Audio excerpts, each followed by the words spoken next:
Is inflammation killing you? Do you know someone who's suffered from heart disease, asthma, cancer, diabetes, or stroke? Has someone in your family died from one of these fatal diseases? Or do you know one of your friends perhaps who has a family member? More people are suffering with the effects of these diseases every year, and they're getting younger and younger. Will you be next? What if I told you that you could take a few simple steps every day to reduce your risk? Would you be interested? If you said yes, then stay tuned. First, I'd like to share with you my story. My name is Erin Currin. I'm the president and founder of Well-To-Do Living. My history is in accounting. That gives me a very logical background. I'm interested in reconciling things and making sure that things balance. But I'm also a student of philosophy, and I'm a very firm believer in cause and effect, action and reaction. I also practice Buddhism. Buddhism is about simplicity, reason. It's about common sense. All of those things together give me a perspective on life. I tend to seek answers. Several years ago, I was diagnosed with hypothyroidism. I got pretty sick. I was actually suicidal, very emotional, very tired all of the time, and I couldn't understand why. The doctor prescribed pills for me, and it definitely made me feel better, but I always wondered what hypothyroidism was. So I started asking questions. And when I did, my doctor said, well, we don't know what thyroidism is. We just know that it's on the rise and that these pills work.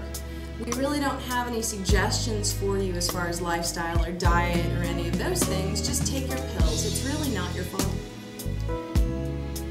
So, being a curious person and really enjoying research, I started looking. And after about 8 years, I found some answers.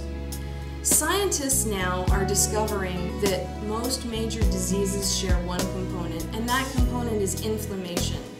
Inflammation is a natural process in the body.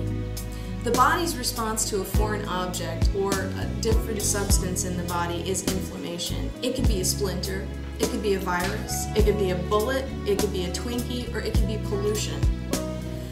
Dr. Robert Stone has done a lot of research on wellness. He's an osteopathic doctor. He says that the gun may be different, which would be the disease, but the bullet is pretty much the same in each instance. According to Dr. Stone, in the Fatal Five, inflammation is either or both part of the development and the escalation of all of these diseases. How is that possible?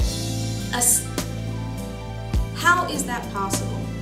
If it's a system that's designed to protect the body, that's designed to heal, how can it be something that causes diseases? Well, the body has been evolving slowly over generations, but in the last 150 years, our foods, our culture, our lifestyle has changed drastically, and our bodies haven't been able to keep up. We can't handle the stressors caused by our modern Western lifestyle. Everyone is affected by this epidemic because we share the same food sources and culture. We tend to be lazy. We like fast food. We have a sedentary lifestyle. We sit in front of the television, play video games. We want instant gratification. We're also uneducated. We think that processed foods are okay. We don't understand how our lifestyle impacts how well we are. By now you're asking, well, why should I care? Wouldn't my doctor tell me about this? Wouldn't my doctor handle this for me? Well, one of the leading frustrations of Western doctors is patients who don't care for themselves properly. They don't take a proactive approach to their diet. They eat junk food and fast food. They don't exercise. They're overweight. They smoke. They drink excessively. The doctors give them advice not to do these things, but after a while they just get frustrated because the patients don't listen. The doctors do what they can, but they can't prevent damage from repeated abuse. Would you blame your mechanic if you didn't take it in for an oil change and all of a sudden it died? Why would your body be any different? Some quick tips for you to reduce inflammation in your daily life would be to switch from table salt to sea salt. You can start drinking 8 ounces a day of water to help flush your system. You can also start exercising, even if it's only 10 or 15 minutes a day. Some of these basic maintenance tips are going to help. You can park a little bit further away from the mall or the grocery store. Also, tend towards more whole foods. Fruits and vegetables tend to be better for you. To learn more about the inflammatory process, go to www.theinflammatorytruth.com to receive a free report on inflammation and its effects.